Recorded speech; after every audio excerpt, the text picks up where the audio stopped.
E aí, gente, tudo bem? Como vocês têm passado? Espero que estejam todos bem. Hoje a gente vai dar continuidade à nossa aula de sociologia, né? Seguindo aí aquele esquema de alternância de aulas, uma semana filosofia, outra sociologia. E hoje a gente vai começar a falar sobre Emiliano Durkheim, né? E o fato social. Tranquilo? Vamos lá, vamos entrar em uma nova etapa, então, da nossa aula de sociologia. Durkheim, né? Antes de começar a falar sobre o que Durkheim ele pesquisa, falar um pouco da história de Durkheim, né? Durkheim, ele sociólogo, né? Ele surgiu um cientista social que nasce no século XIX. Por ter nascido no século XIX, ele foi basicamente muito influenciado por toda a inovação, né, tecnológica do capitalismo. Ele vai sentir ali, vai absorver a influência do avanço tecnológico, da crença na tecnologia, na ciência, que perpetua todo o século XIX. Ele vai ser um defensor ferrenho aí da Revolução Industrial. A gente pode falar da primeira e da segunda Revolução Industrial. Vocês vão estudar isso no segundo ano, né? Da Revolução Francesa, que consolida o modo burguês de ser. Então, o Durkheim ele vai ser basicamente fruto do contexto do século XIX. Tranquilo? Vamos seguir e vamos começar a entender o pensamento de Durkheim para falar de fato social. Durkheim procurou consolidar a sociologia como ciência social distinta das ciências naturais. A gente está falando aqui de física, né, de biologia, enfim. Preocupa-se em desenvolver uma teoria e um método de análise com conceitos específicos para o estudo da vida em sociedade. Ou seja, Durkheim está atrás de um método, né, para conseguir investigar a sociedade em que nós estamos inseridos, né, para estabelecer uma teoria, criar uma teoria sobre a vida em sociedade. O sociólogo Emiliano Durkheim concentra sua atenção na chamada divisão do trabalho, né? Durkheim vai afirmar que a divisão do trabalho é o que faz a sociedade se desenvolver. E essa divisão do trabalho, ela surge basicamente com a Revolução Industrial. Daí Durkheim ser um ferrenho defensor da Revolução Industrial. Porque para ele, quanto mais a sociedade, quanto maior for a divisão do trabalho na sociedade, digamos que mais evoluída ela é. Beleza? Vamos seguir. Ó.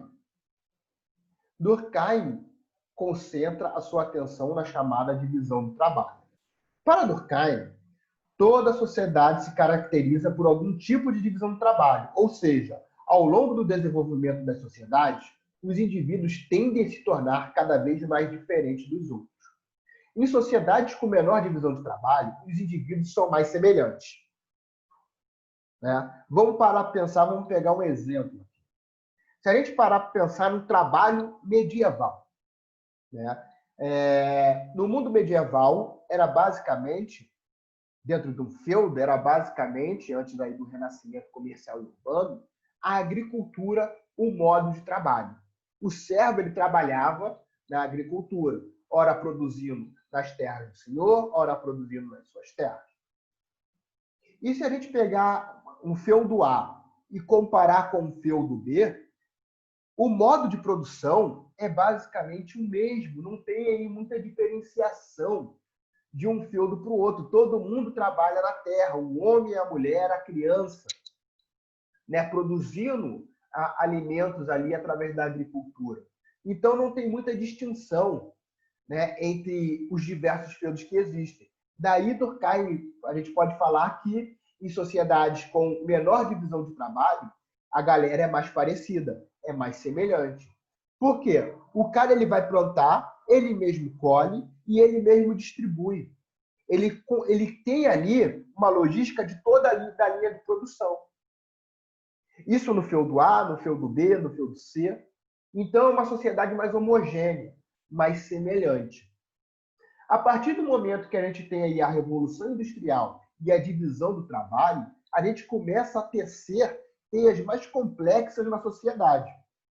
A gente vai ter, por exemplo, dentro de uma fábrica, alguém que aperta parafuso, a gente vai ter alguém que trabalha na manutenção da máquina, outro que trabalha na manutenção da linha de esteira, né? Então, a gente vai ter cargos específicos que melhoram a produção, né? De fato, melhora a produção, e a gente vai ter as chamadas especializações.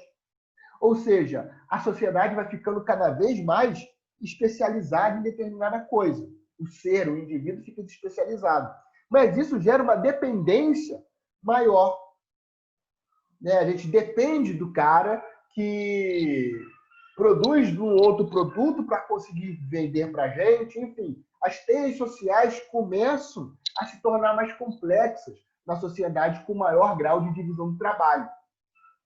Aqui na imagem a gente tem um exemplo muito bobo e simples até sobre o que é a divisão do trabalho. Nas pessoas da esquerda a gente vê o quê? A senhora aqui, ela lava, ela enxuga e ela guarda. Uma única pessoa. Ou seja, ela tem aí toda a produção nas suas mãos. E aqui do outro lado a gente tem alguém que só lava, alguém que enxuga e alguém que só guarda. Ou seja, a gente tem uma divisão do trabalho. E, por exemplo, a pessoa que lava, ela vai conseguir lavar mais coisas porque ela só vai se dedicar à lavagem. A pessoa que só enxuga vai enxugar no tempo menor porque ela só vai estar ali enxugando. E, consequentemente, isso também se aplica à pessoa que está guardando as coisas. Beleza? Vamos seguir. Ó.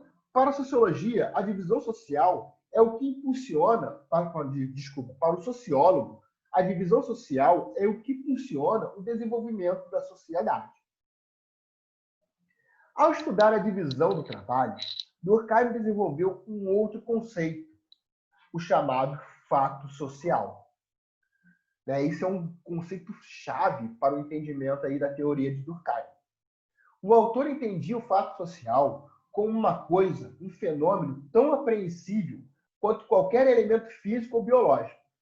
Os fatos sociais seriam, assim, forma de pensar, sentir e agir que exerce uma força externa, a coerção, sobre os indivíduos. Tranquilo? Então, o fato social, a gente vai ver que ele pode ser diversas coisas. Né? É um fenômeno tão apreensível quanto qualquer outro fenômeno físico-biológico. O fato social seria, assim, forma de pensar, sentir e agir que exerce uma força sobre os indivíduos. A gente pode falar de leis, a gente pode falar de costumes, de cobranças.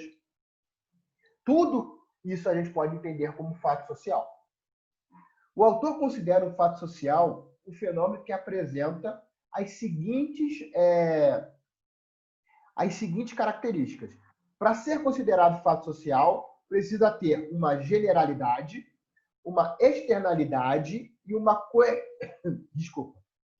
coercitividade. Vamos lá. Generalidade.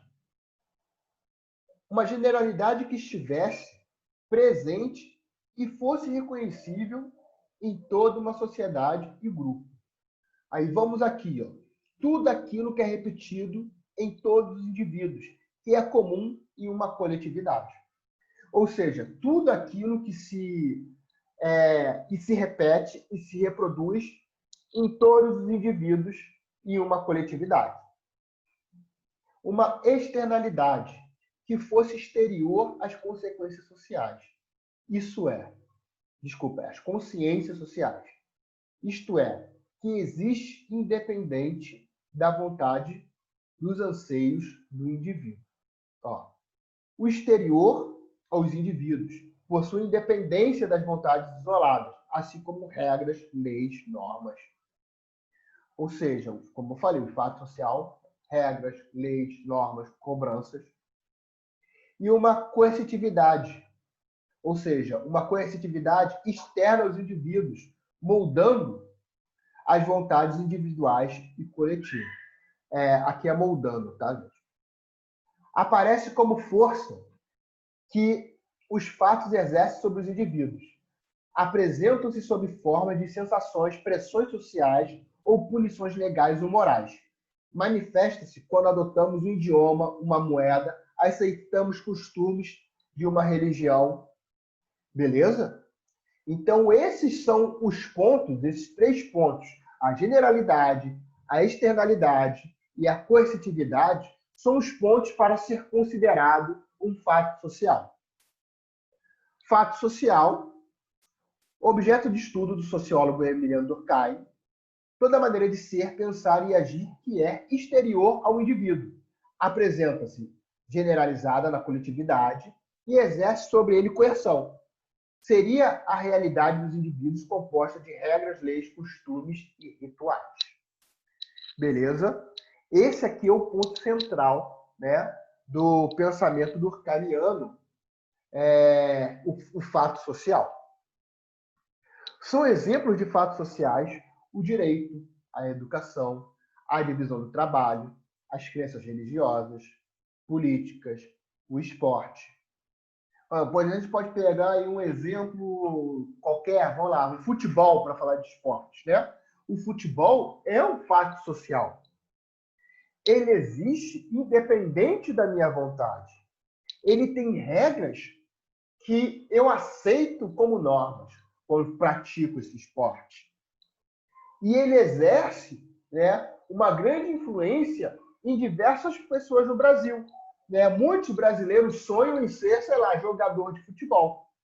Olha aí, a gente viu uma generalidade, uma externalidade e uma coercitividade, por exemplo, em jogo de futebol. Tranquilo? A sociologia para Durkheim deve ter como fundamento o estudo dos fatos sociais. Aqueles fenômenos que não estiverem dentro de sua definição seriam considerados de domínio de outras ciências. Ou seja, os fenômenos que não tiverem aí generalidade, externalidade e coercitividade são considerados, devem ser estudados por outras ciências e não as ciências sociais. Tudo bem? Então, meus queridos, por hoje a gente termina por aqui. Vou pedir aí para vocês a leitura das páginas 4 e 9 e os exercícios da página 9. Não esqueçam de enviar para o meu e-mail, tá? prof.dilansilva@gmail.com, com o nome, turma e a atividade. Tudo bem? Abraços, meus queridos. Até a próxima.